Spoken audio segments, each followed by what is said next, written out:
আসসালামু আলাইকুম। শুভ সকাল। সকাল থেকে আজকের ভিডিওটা শুরু করছি। যে যেখান থেকে বসে আমার ভিডিওটি দেখছেন সবাই ভালো আছেন, সুস্থ আছেন। আলহামদুলিল্লাহ আমিও ভালো আছি। এই তো সকালবেলা জিসানের সঙ্গে যুদ্ধ শুরু করে দিয়েছি। এখন প্রতিদিনই মা ছেলে মনে করেন সকাল 6টা থেকে ঝগড়া শুরু হয়ে যায়। তাকে ডাকতে ডাকতে উঠাইতে ব্রাশ করো, এটা করো, সেটা করো, ড্রেস পরো, খাবার খাও। সে স্কুলে যাওয়া নিয়ে তার সাথে আমার অনেক ঝগড়া বেঁধে যায়। তার মুখটা অন্ধকার দেখতেছেন। সে শীতের সোয়েটার পরবে না, সেইভাবেই যাবে তার পাপা যেভাবে পরেছে। তো পাপা যা করে সেও ওইটা করে। তো তার পাপার অনেক গরম, আর এমনিও ঢাকা শহরে একটু ঠান্ডা কমই আছে, শীত তেমন একটা নাই। তো আপনার ভাইয়া আসছে অফিসের কাজ নিয়ে ঢাকাতে, তো এই জন্য এই 2-3 দিন ধরে ওর পাপা ওকে স্কুলে নিয়ে যায় সকালবেলা। আর এই যে আমি সকালবেলা উঠে গাছে একটু পানি দিয়ে সকালের কাজ সব সেরে এখন দুপুরবেলা এই যে রান্না বসিয়ে দিছি। প্রায় 12:30 1টা বাজে। এখানে ভাজি আর এখানে মাছ ভুনা করব, আর পালং শাক দিয়ে একটা তরকারি রান্না করব। আর এই যে হাসান বাবু, সরি জিসান হয়ে যায়, হাসান বাবুকে এখানে বসিয়ে রেখেছি, সে যেন আবার না পড়ে। সে এখনও এতটা লড়াচড়া করতে পারে না, সামনে অনেক স্পেস আছে, সেজন্য আমি এদিকে দেখতেছি। রান্না কিন্তু আজকে উঠে গেছে রান্নার ভিতরেই, না ও ঘুম থাকতে আমি রান্না সেরে ফেলি। আর এই যে অনেক বড় দুর্ঘটনার হাত থেকে আল্লাহ বাঁচিয়ে দিছে। আজকে জিসান বাবু স্কুল থেকে এসে গোসল করে ভিজা পায়ে দৌড় দিছে, দৌড় দিয়ে পড়ে আমার বেডরুমের দরজার সঙ্গে এমন একটা বাড়ি খেয়েছে, সে পাও ফুলে গেছে। তা আমার মনে হচ্ছিল কেমন জানি ওর পাটা হয়তো ফেটে গেছে কিনা, ও ব্যথা বলতেছে, ফুলে গেছে। এই তো আমি সঙ্গে সঙ্গে ওর পাপাকে ফোন দিলে বলতেছে যে বের হয়ে আসো, আমি আসতেছি, ওকে এক্সরে করায় দেখতে হবে। তো এই তো বের হয়ে গেলাম, হসপিটালে চলে আসলাম পপুলারে। এখানে এসে আপনার এক্সরেটা করে নিয়ে তারপর আমরা আবার এই যে উঠে পড়লাম। সে এখন বায়না ধরছে, পাপা আমি বাইরে যখন আসছি আমি পিজা খাবো, আমি বার্গার খাবো।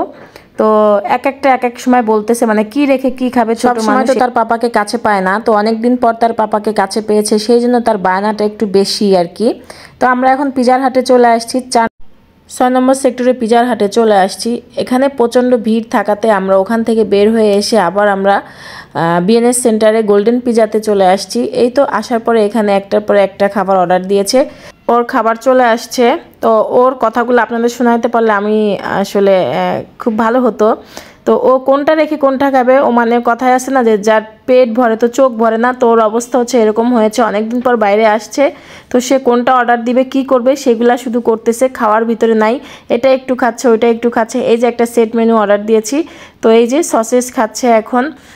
অনেক দিন পরে আসলে বের হয়েছে, আর আমি তো বাহিরে এখন বেরই হই না এক হসপিটাল ছাড়া, সেই জন্য আর কি ওর পাপাকে পেয়ে ওর বাহানাটা একটু বেশি আর কি করতেছে। একটা খেতে খেতে আরেকটা খাবার চলে আসলো। এই তো চাউমিন অর্ডার দিয়েছিল ওর পাপা। তো আমি আসলে আজকে কোনো একটা কিছু আমার খেতে ইচ্ছা করতেছিল না, মানে আমার মনটা এতই খারাপ ছিল যে ছেলের পাওটা এরকম ফুলে গেছে, কি হয় আল্লাহ জানে, ফেটে ফুটে গেছে কিনা। ছোট মানুষ, স্কুলে ভর্তি করে দিলাম, রেগুলার স্কুলে যাচ্ছে, পড়ার চাপটাও বেশি। সেই জন্য পরে যখন এক্সরে করতে যাই ওরা বললো যে না তেমন কোনো প্রবলেম হয় নাই, একটু ব্যথা পেয়েছে আর কি, তো এটাতে কোনো সমস্যা নাই, একটু মেডিসিন খেলে ঠিক হয়ে যাবে। তো আলহামদুলিল্লাহ আল্লাহর কাছে লাখ লাখ শুক্রিয়া যে মানে কোনো বড় কোনো দুর্ঘটনা ঘটে নাই। তো এই তো আমাদের খাওয়া দাওয়া শেষ হয়ে গেল, বিল দিয়ে বের হয়ে আসছি। এখন ওর একটু বইয়ের দোকানে যাব, 2টা বই না কিনতে হবে। তো ওর পাপা দেখতেছিল যে এখানে আছে কিনা। এটা মাস্কিউট প্লাজার সামনে আর কি, ওই যে দেখা যাচ্ছে মাস্কিউট প্লাজা বিএনএস সেন্টার। এখন আমরা বাসার দিকে রওনা দিব। আশা করি আজকের ভিডিও আপনাদের ভালো লেগেছে। ভালো লাগলে অবশ্যই সাপোর্ট করবেন, আর আমাদের জন্য দোয়া করবেন, মা ছেলের জন্য, যেন আমরা ভালো থাকি, সুস্থ থাকি, আল্লাহ পাক আমাদের ভালো রাখেন।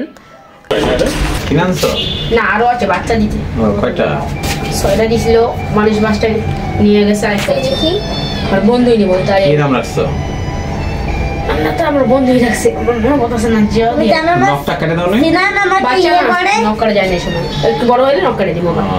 এই তো আমাদের বাসায় চলে আসছি, লিফটে উঠে গেছি। এটা ম্যানেজারের নাতি, তাই আপনার ভাইয়া কথা বলছিল। সবাই ভালো থাকবেন, সুস্থ থাকবেন, আল্লাহ হাফেজ, আসসালামু আলাইকুম।